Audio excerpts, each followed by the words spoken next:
Subject to financing. What is it? If you are in real estate, there's a good chance you've heard of it before, but today I'm going to break it down for you. Subject to is a creative finance technique that allows investors to purchase properties without any credit, credentials, or cash in some cases. So what happens is a lot of times a seller may be in a situation where their financials aren't fantastic at the time, so they might not be able to afford paying their mortgage payment, or they may actually be behind on their mortgage payment. And so what happens is this investor comes in, they make an agreement with the seller, and what happens is they take over the payments that the seller has with their existing mortgage. So they're not actually going out getting a new loan or anything.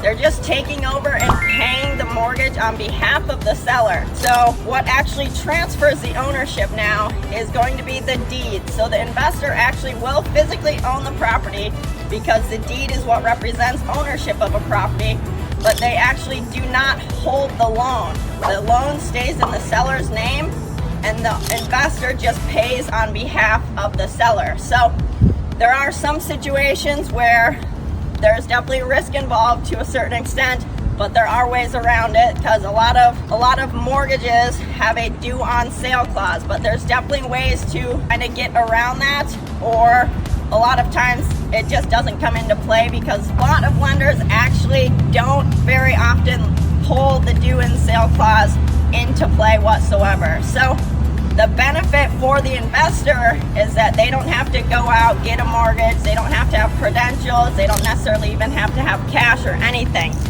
So if you are an investor and you are not in tune with creative finance or subject to, definitely look into it. Tons of opportunity there, and it could be a great benefit for you. My name's Tatum Praise, checking out. I'll see you on the next video.